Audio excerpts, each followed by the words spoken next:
Time చూడండి, పావు తక్కువ 1 గంట అవుతుంది. ఈ టైంకి ఎవరైనా వంట చేస్తారా? కానీ నేను చేయాల్సి వచ్చింది. ఇప్పుడు చూపించిన మెడిసిన్ ఉంది కదా, దానివల్లనే ఇదంతా. మా పాపకి హెల్త్ బాగాలేదండి. ఇంతకుముందు వేరే హాస్పిటల్లో చూపించాము, అక్కడ అది అంత తగ్గలేదు.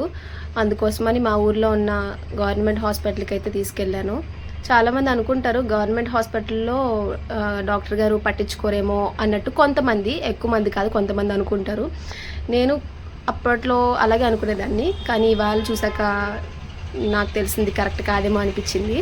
మేడం అయితే చాలా బాగా చూశారు, చాలా నెమ్మదిగా పేషెన్సీగా చాలా బాగా ట్రీట్ చేశారు. పాపను కూడా చాలా బాగా అడగటం అది చాలా బాగుంది, నాకైతే బాగా నచ్చింది.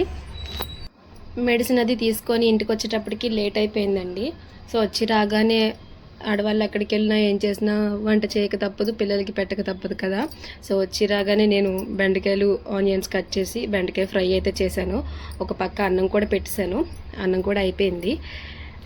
పిల్లలకి వచ్చి రాగానే ఫ్రూట్స్ ఇచ్చాను. వాళ్ళు తింటూ ఆడుకుంటూ టీవీ చూసుకుంటూ వాళ్ళు టైం స్పెండ్ చేశారు.